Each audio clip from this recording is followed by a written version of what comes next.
रात के सन्नाटे में जब किसी ऊंचाई से नीचे फैली हुई बस्ती की टिमटिमाती लाइटें दिखती हैं। अब हम पहुंच चुके हैं एक बड़े ही खूबसूरत होटल के पास गाइज।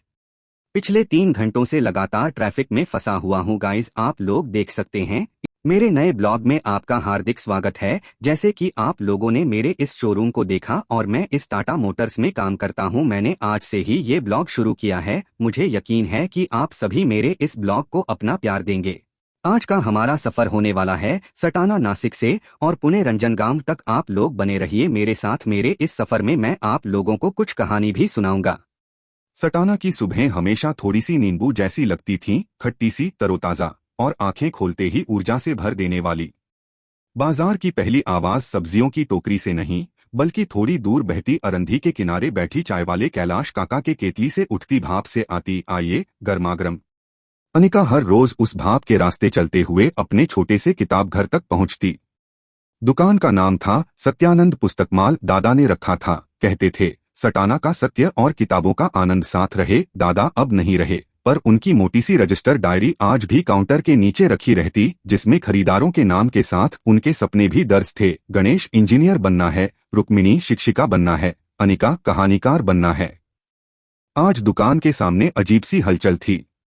नगर पंचायत वाले पुराने पीपल के पास नई सड़क बनाने आए थे। पीपल जिसकी जड़ों ने बरसों से बरखा की मिट्टी संभाली थी और जिसकी छाव तले अनगिनत विद्यार्थी रिजल्ट के दिन सांस रोके खड़े रहते थे, अब विकास के रास्ते में आ गया था। अनिका का मन बैठ गया। उसने दुकान खोली, रजिस्टर निकाला और दादा की लिखावट को छुआ। जैसे किसी दरवाजे की सांकल खटखटा रही हो। उसी वक्त कैलाश काका 2 कुल्हड़ लेकर आए। बिटिया, विकास अगर जड़ों को काट कर आए तो वो बस सड़क बनती है, शहर नहीं। अनिका ने चाय का घूंट लिया और एक पोस्टर लिखा, पीपल बचेगा, सटाना सांस लेगा। उसने दुकान के सामने लगा दिया। कुछ ही देर में स्कूल के बच्चे, पास के मैकेनिक शंकर और सब्जी वाले तुषार वहां जमा होने लगे। किसी ने बोला, दीदी हम सिग्नेचर करेंगे। किसी ने कहा, हम सोशल मीडिया पर डाल देंगे। नगर पंचायत के इंजीनियर आए। बोले, सड़क जरूरी है। अनिका ने धीरे से कहा, हमें सड़क चाहिए, पर छाव भी चाहिए। सड़क थोड़ा घुमा दें या पीपल ट्रांसप्लांट कर दें। शहर की पहचान को यूं बुलडोजर से मत हटाइए। बहस चली, सूरज और ऊपर चढ़ाया। तभी भीड़ में से एक बुजुर्ग आगे बढ़े, सफेद धोती, कांपते हाथ। मैं विष्णु वडील, जब सटाना में पहली बस चली थी तब इस पेड़ ने छाया दी थी। बच्चे यहीं खड़े होकर टिकट के पैसे जोड़ते थे। सड़क बनाइए पर इतिहास न तोड़िए। इंजीनियर कुछ नरम पड़े। ठीक है, हम नक्शा बदलने की बात करेंगे। लोगों में एक हल्की सी खुशहाली दौड़ गई, जैसे तपती दोपहर में अचानक बादल आ गए हों। शाम को जब सूरज अंगूरी रंग में ढल रहा था, अनिका ने दुकान बंद की। पीपल के नीचे खड़े होकर उसने दादा की डायरी में एक नई लाइन जोड़ी, सपना कहानीकार बनना, हाँ, पर सिर्फ किताबों में नहीं, अपने शहर में भी। कुछ सप्ताह बाद नई सड़क सचमुच थोड़ा मुड़कर निकली। पीपल बचा रहा। उसके चारों ओर गोलसा बेंच बन गया, जहां शाम को बुजुर्ग ताश खेलते, बच्चे साइकिलें टिकाते और कभी कभी कोई अनजान मुसाफिर रुककर पूछता, ये जगह कौन सी।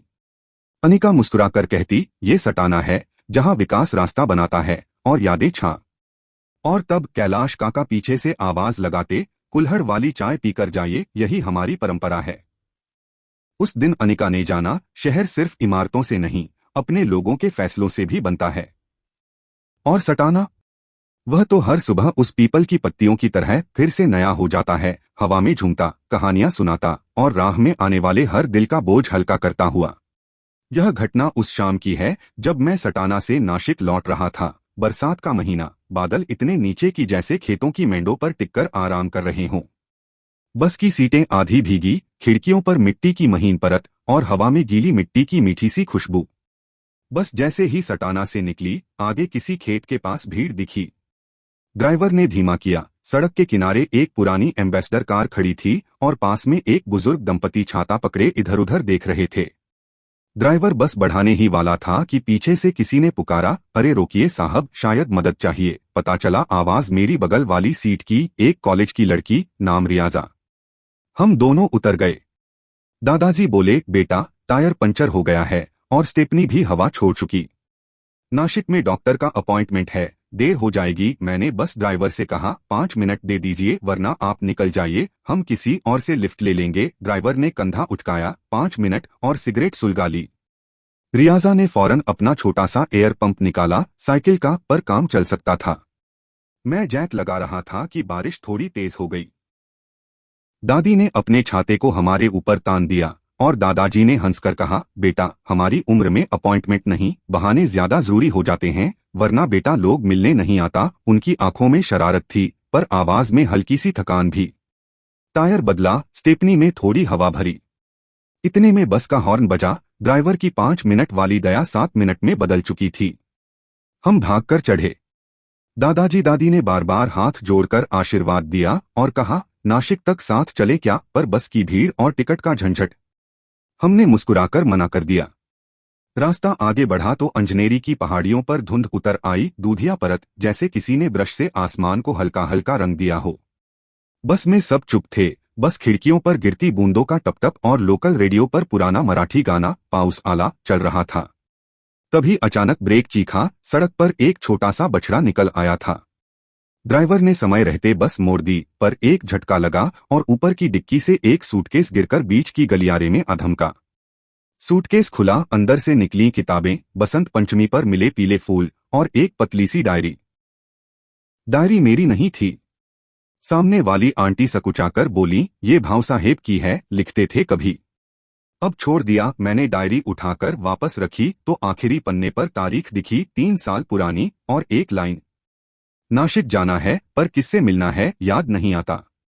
इसे पढ़कर मन अजीब सा हो गया, जैसे किसी अनथे बोझ को शब्द मिल गए हों। नासिक की सीमा पर पहुंचे तो वही एम्बेसडर कार फिर दिखी, हमसे आगे, किसी छोटी सी क्लिनिक के बाहर। दादाजी उतरे, दादी का हाथ थामे। रियाजा ने खिड़की से हाथ हिलाया। दादाजी मुस्कराए, फिर एकदम से पहचान की चमक उनकी आंखों में आई। उन्होंने दौड़ते हुए क्लिनिक की नर्स से कहा, मुक्ता। और नर्स पलटी। निकला वह उनकी बहू थीं, शहर में नौकरी करतीं और महीनों से गांव नहीं जा पाई थीं। दादी की आंखें भर आईं, अपॉइंटमेंट सच में परिवार से मिलने का एक बहाना ही था शायद। बस फिर चल दी। रियाजा धीरे से बोली, कभी कभी रास्ता सिर्फ दूरी कम नहीं करता, रिश्ते भी जोड़ देता है। मैंने खिड़की के कांच पर उंगली से एक छोटा सा नक्शा बनाया, सटाना से नासिक तक, और बीच में एक दिल। बाहर बारिश अब भी थी, पर भीतर एक अजीब सी साफगोई, जैसे धुंध उतरकर सब कुछ। मुझे पूरा यकीन है कि यह कहानी आप सभी को पसंद आएगी और आप इसे अपने दोस्तों के साथ भी जरूर बांटेंगे। नासिक की बारिश की बात ही निराली है। बरसात आते ही यहाँ की हवा में एक ताजगी घुल जाती है। गोदावरी किनारे बहते पानी का स्वर और आसमान से झरती बूंदें, जैसे पूरा शहर संगीत में डूब गया हो। पहाड़ियों पर चढ़ी हरी चादर, अंगूर की बेलों पर चमकती पानी की बूंदें और खेतों से उठती मिट्टी की सौंधी महक, ये सब मिलकर बारिश को एक त्योहार बना देते हैं। नासिक की गलियों में जब पहली बारिश पड़ती है तो दुकानों के बाहर गर्मागर्म भजियों की खुशबू और कटिंग चाय का स्वाद हर किसी को खींच लेता है। कॉलेज के स्टूडेंट्स बाइक पर भीगते हुए हंसी ठिठोली करते हैं तो बुजुर्ग अपने बरामदे में बैठकर ये बरसात हमें हमारे बचपन की याद दिलाती है कहते हैं। बारिश यहाँ सिर्फ मौसम नहीं बल्कि यादों का पुल है, जो गांव की मिट्टी, खेतों की हरियाली और शहर की रौनक सबको जोड़ देता है। और जब गोदावरी तट पर बारिश की बूंदें गिरती हैं तो ऐसा लगता है मानो पूरी नदी नृत्य कर रही हो। पहली फुहार गिरी तो नासिक की हवा में जामुन सी ठंडक घुल गई। गोदावरी किनारे पुराने घाट की सीढ़ियां चमक उठीं और पत्तों पर चिपकी बूंदें मोतियों सी झिलमिलाने लगीं। मैं और आर्या एक ही छाते के नीचे भीगती गलियों से होते हुए पांडव लेनी की तरफ निकले, बिना किसी प्लान के, बस बारिश के पीछे पीछे। तुम्हें पता है, आर्या ने कहा, बारिश में शहर अपना असली रंग दिखाता है, धोकर, चमकाकर। मैंने हंसकर पूछा, और लोग? वो बोली, लोग भी कुछ यादें धो देते हैं और कुछ तस्वीरें चमका लेते हैं। सब्जी मंडी के पास रंग बिरंगे छाते खिल उठे। गरम भजियों की खुशबू ने हमें रोक लिया, कटिंग चाय, हरी मिर्च और उस पर आसमान से गिरती टपटप। दुकान के टीन की छत पर गिरती बूंदों का संगीत, जैसे किसी बच्चे का खिलखिलाता रियाज। दूर पहाड़ियों पर कोहरा रेंग आया था, अंगूर की बेलें नर्म चादर ओढ़े झूम रही थीं। हम क्लिनिक के पास रुके, वही जहां सालों पहले आखिरी बार मिले थे, जब अलविदा कहना जरूरी था पर आसान नहीं। तब हम चुप थे, आज बारिश बोल रही थी। आर्या ने धीमे से कहा, कुछ रिश्ते नदी जैसे होते हैं, दूर होकर भी बहते रहते हैं। मैंने गोदावरी की ओर देखा, उसकी सतह पर गिरती हर बूंद जैसे कोई नई कहानी लिख रही हो और हर लहर उसे आगे ले जा रही हो। बिजली चमकी और एक पल को शहर सफेद सा हो गया, जैसे किसी ने यादों का पन्ना पलट दिया हो। हम घाट की सीढ़ियों तक उतर आए। पानी उफनता नहीं था, बस भर भर कर बह रहा था, जैसे किसी के भीतर का भरा हुआ मन शांत पर गहरा। चलो, मैंने कहा, एक कागज की नाव बनाते हैं। आर्या मुस्कुराई, कभी की आदत। हमने टिकट के पुराने टुकड़े से एक छोटी सी नाव मोड़ी और नदी में छोड़ दी। नाव डगमगाई, फिर सीधी हुई और बारिश की धार के साथ आगे बढ़ गई। आर्या ने फुसफुसाकर कहा, देखा, मंजिल नहीं, दिशा चाहिए। शाम तक बारिश ने शहर को एक नई परत में लपेट दिया। वापस लौटते हुए लाल पीली लाइटें पानी में लंबी लकीरों सी खींच रही थीं। मैंने पूछा, कल फिर यहीं? वो बोली, बारिश होगी तो दिल बुला लेगा। हम अलग दिशाओं में चल पड़े, पर कदमों के निशान वही बारिश मिटा चुकी थी। सिर्फ गोदावरी जानती रही कि आज हमने कोई वादा नहीं किया, फिर भी हमारे बीच एक नर्म सा पुल बन गया है। पानी का, मौसम का और उन बातों का जिनके लिए शब्द कभी काफी नहीं होते। और नासिक, वो हर बरसात में वैसा ही हो जाता है, ताजा, सादा और थोड़ा सा हमारा।